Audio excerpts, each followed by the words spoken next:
पिछले कुछ दिनों लगातार आप ये खबरें पढ़ रहे थे कि हमारे पालक मंत्री, हमारे मित्र संजय सिरसाट साहब, इन्होंने विश होटल सस्ते दामों में खरीद लिए है करके बड़ा प्रकरण बड़ा हुआ था। वो उस वक्त उन्होंने बताए थे कि भाई मैंने 68 लाख करोड़ रुपए नहीं डाला हूं, 5 पार्टनर्स है करके, लेकिन आज तक उन्होंने ये नहीं बताया है कि वो 5 पार्टनर्स कौन है करके उसमें।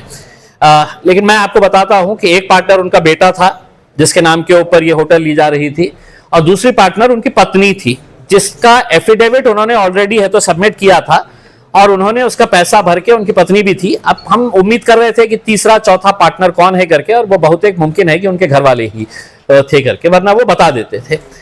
अब दूसरा एक प्रकरण सामने आया है और मैं समझता हूं ये कि विट से बड़ा प्रकरण है, इस हिसाब से कि वो तो 68 करोड़ का था, ये 105 करोड़ 89 लाख यानी कि 106 करोड़ रुपए का मामला है।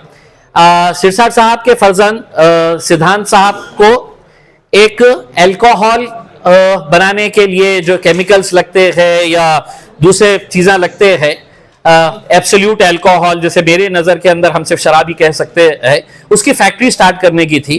तो उन्होंने शेंद्रा के अंदर अप्लाई किए। शेंद्रा में पता चला कि जमीनें है नहीं करके, तो वहां पे उन्होंने जोर दिया कि हमको ये जमीन शेंद्रा के अंदर ही चाहिए करके। तब एमआईडीसी के पूरे अधिकारी हरकत के अंदर आए और इन्होंने 22 तारीख के दिन 2022 के दिन, ठहरिए साहब, ये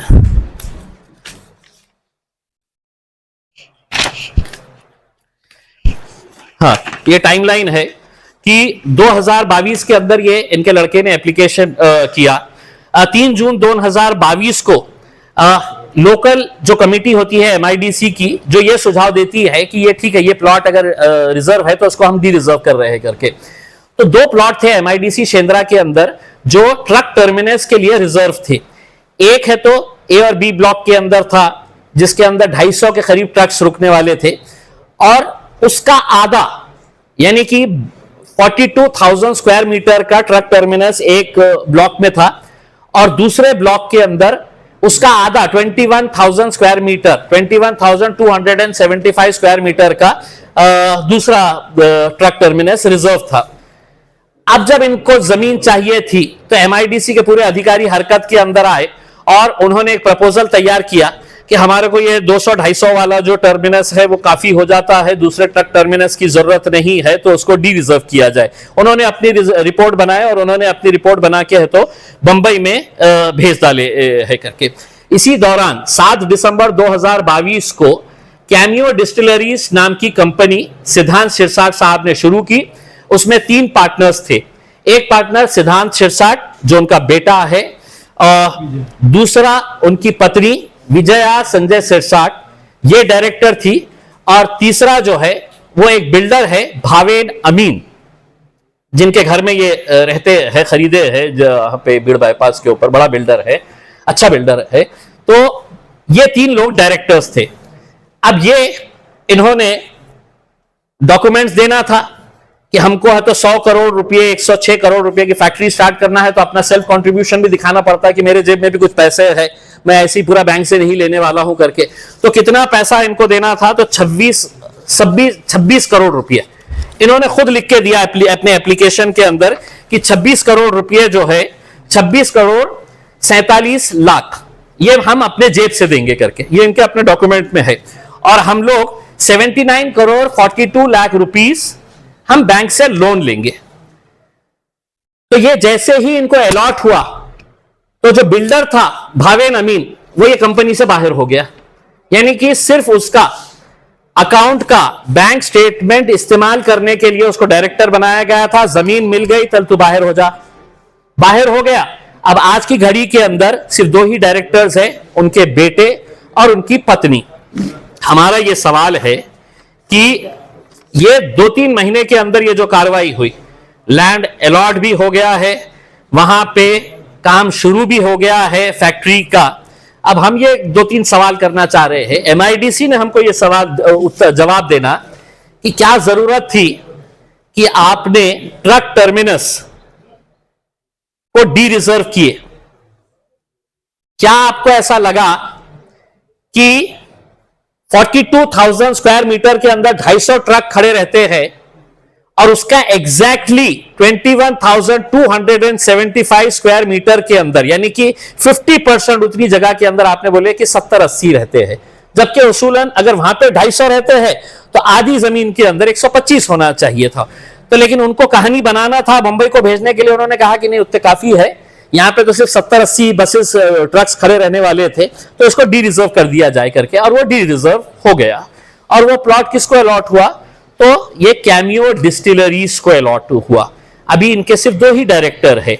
हम एमआईडीसी से पूछ रहे पिछले 3-4 सालों के अंदर कितने एप्लीकेशंस आए थे कि शेंद्रा में हमको जमीन चाहिए, और आपने लिख कर दिया था कि हमारे पास 1 इंच भी जमीन नहीं है। तो इनके लिए ये ट्रक टर्मिनस को क्यों हटाया गया, ये जमीन इनको क्यों दी गई, कितने पैसा आपने लिए, या आपको मंत्री जी को खुश करना था? और दूसरा, हम मंत्री जी से ये पूछना चाहते हैं कि विट्स के वक्त में आपने ये बोला था कि ऐसा थोड़ी है कि हमने 65 करोड़ रुपए ला लिए है करके, 68 करोड़ रुपए, हम 5 पार्टनर्स थे, बोले सबने 2-2, 3-3 करोड़ रुपए लेने वाले थे, बैंक लोन देने वाला, बैंक हमारे घर पे आके लोन देती है करके, ऐसे शब्द होते थे इनसे, बैंक हमारे घर पे आके देते हैं करके, अगर इमेज अच्छी हो तो करके। हम बैंक यूको बैंक से पूछना चाहते हैं, इनकी पत्नी के नाम के ऊपर 5.5 करोड़ रुपए का आपने लोन दिए हैं, जबकि इनकी महीने साल की इनकम 25 लाख रुपए है, एफिडेविट में दिया हुआ है करके। दूसरा, संजय सिरसाट साहब हमको ये नहीं बता रहे हैं, उनके एफिडेविट में दिया गया है कि उनकी इनकम क्या है। तो उनकी इनकम है जो उनको पगार मिलती है महाराष्ट्र सरकार की तरफ से, आमदार इस हैसियत से जो काम करते हैं, जो महीने की 1 लाख, 2 लाख, 3 लाख रुपए जो भी होगी वो। और उसके साथ साथ उन्होंने बताया है कि मेरी पगार दूसरी जो है वो कंस्ट्रक्शन कंपनी और बिल्डर के पास से मिलती है करके। तो ये कौन कौन सी कंस्ट्रक्शन कंपनी के अंदर आपकी हिस्सेदारी है, भागीदारी है, ये भी हमको थोड़ा सा बता दे करके। और इसके अंदर तो कोई दुमत है ही नहीं, डॉक्यूमेंट्स आपके बता रहे हैं। विजया संजय सिरसाट डायरेक्टर कैमियो, और दूसरे डायरेक्टर है उनके बेटे। तो अब ये कहानी मत सुनाइए हमारे को कि इसके अंदर 20 डायरेक्टर्स थे, वो लोग सब जने हैं तो पैसे डालने वाले थे करके उसमें। तो जो है, और मेरी उम्मीद यही है कि जल्द से जल्द इसके ऊपर खुलासा हो जाए ताकि कोई डॉक्यूमेंट के अंदर हेर फेर ना हो, एमआईडीसी भी इसके अंदर कोई हेर फेर ना करे। और संजय सिरसाट साहब ने ये प्रकरण जब विट्स का आया था तो उन्होंने कहा था की काय मराठी माणसाने उद्योग करायचे का नाही आहे? करा साहेब, मी पण मराठी माणूस आहे, मराठी माणसाने पुढे जावं, चांगलं काम करावं, रोजगार उपलब्ध करू द्यावं। आणि सांगता सांगता तुम्ही हे सांगितलं होतं की आता विट्सचं प्रकरण माझ्यासाठी संपलेलं आहे, मी माझ्या मुलाला सांगितलेलं आहे ते बंद करा आता या प्रकरणामध्ये जेव्हा तुम्ही दिलं हे डॉक्यूमेंट, नहीं, ये प्रकरण में जब आपने डॉक्यूमेंट्स दिए हैं तो उसमें आपने खुद ने कहा है कि 26 करोड़ रुपए, 26.5 करोड़ रुपए हम अपने जेब से देने वाले हैं। तो वो कहां से देने वाले हैं? और दूसरा, फिर आपने कहा कि मैं मेरे लड़के को बोलूंगा क्या वड़ा पाव की स्टॉल? नहीं सिरसाट साहब, वड़ा पाव जो है ये आज भी गरीब लोग जो है वो उसी वड़ा पाव के ऊपर जिंदा है, जो गरीब ठेला लगा के वड़ा पाव बना रहा है और गरीबों को खिला रहा है। आपको वड़े पाव की जरूरत नहीं है। क्यों? आपके पास तो इतने कंपनीज है कि आप क्या क्या नहीं कर सकते हैं। ये साई सृष्टि इंफ्राटेक प्राइवेट लिमिटेड, ये आपकी कंपनी है, इसमें आपका बेटा, आपकी बेटी इसमें डायरेक्टर्स है। फिर आप होटल स्टार्ट करने वाले थे, वो होटल के अंदर भी आपकी पार्टनरशिप है, Sirsat hotels and resorts private limited.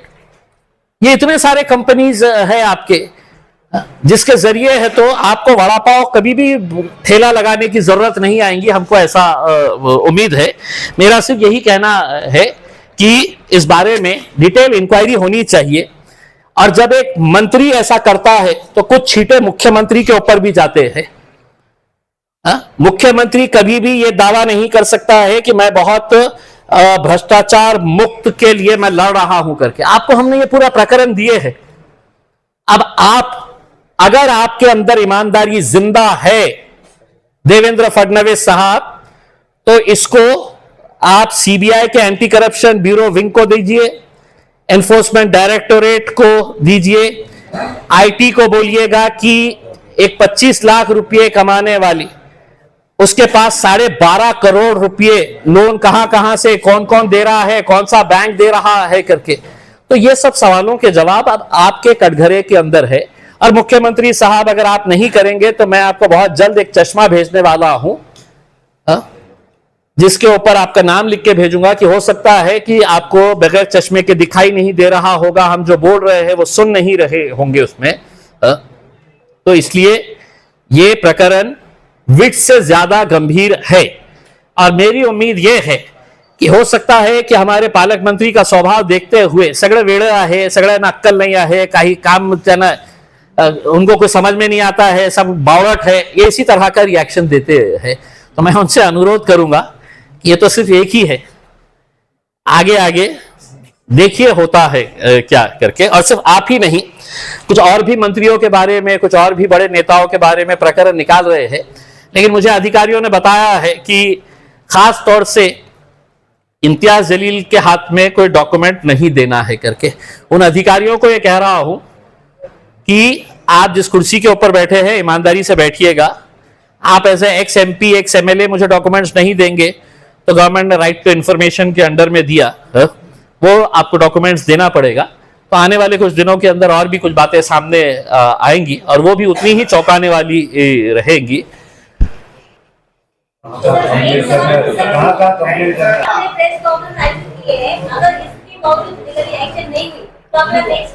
देखिए, मुझे बहुत ज्यादा उम्मीदें नहीं है, वरना विट्स के प्रकरण के अंदर ही मुख्यमंत्री ने एक हाई लेवल इंक्वायरी कर देना चाहिए था ऑर्डर। ये प्रकरण के अंदर हम उम्मीद कर रहे हैं कि इसके अंदर मीडिया पूरी तरीके से साथ देगा, क्योंकि एक भी शब्द मैंने अपनी जबान से या दिल से नहीं बोला हूं, मन की बात नहीं करा हूं, पूरा डॉक्यूमेंट्स के साथ बोला हूं। अगर इसके बावजूद भी नहीं होता है तो मैं इसके पूरे डॉक्यूमेंट्स का सेट बनाकर एनफोर्समेंट डायरेक्टोरेट को, IT को, CBI के एंटी करप्शन विंग को और ना उम्मीद होते हुए भी मुख्यमंत्री को भी भेजूंगा कि इनसे ये सवाल आप जवाब आप मांगे करके, उसमें देखें फिर क्या होता है करके। नहीं तो वैसे भी अंधा राज तो चल ही रहा है, उसमें चलने दीजिएगा।